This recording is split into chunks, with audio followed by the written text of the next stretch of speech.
Hello friend, જય શ્રી કૃષ્ણ। આજે આપણે કાચી કેરી અને ડુંગળીનું એકદમ ચટપટું સલાડ બનાવી લઈશું, જે ગરમીમાં લૂ પણ ના લાગે એવું બનાવશું। તો કેરીને છાલ કાઢીને આ રીતે મોટી ખમણીમાં ખમણી લેવાની છે, એક ડુંગળીને પણ આ રીતે ખમણી લેવાની છે। તો કેરી ડુંગળી આ રીતે મિક્સ કરી લેવાના છે। તમે પીસીસ પણ કરી શકો, પણ આ રીતે છીણીને બનાવશો તો એકદમ ટેસ્ટી બનશે। સ્વાદ પ્રમાણે મીઠું એડ કરી દેવાનું છે।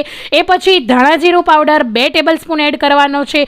અને આ જે સલાડ હોય છે ચટપટું, ખાટું મીઠું અને ગળ્યું હોય છે, તો 3 ટેબલસ્પૂન મેં અહીંયા મરચું એડ કર્યું છે, 2 ટેબલસ્પૂન અહીંયા શેકેલા જીરાનો પાવડર, અડધી ટેબલસ્પૂન અહીંયા ચાટ મસાલો, અને આ રીતે મોટી 3 ચમચી જેટલો ગોળ, એક તીખું મરચું, ના ભાવતું હોય તો સ્કીપ કરી શકો છો। તો આ રીતે એડ કરીને ગોળ જ્યારે એકદમ સારી રીતે પીગળી જશે એ પછી લીલા ધાણા એડ કરી દેવાના છે। તો એકદમ શાક જોડે ખાવાની મજા આવે અને દાળ ભાતનો તો ટેસ્ટ જ વધારી દે એવું આપણું એકદમ ચટપટી અને કેરી ડુંગળીનું સલાડ તૈયાર થઈ ગયું છે। તો તમે પણ આ સલાડ જરૂરથી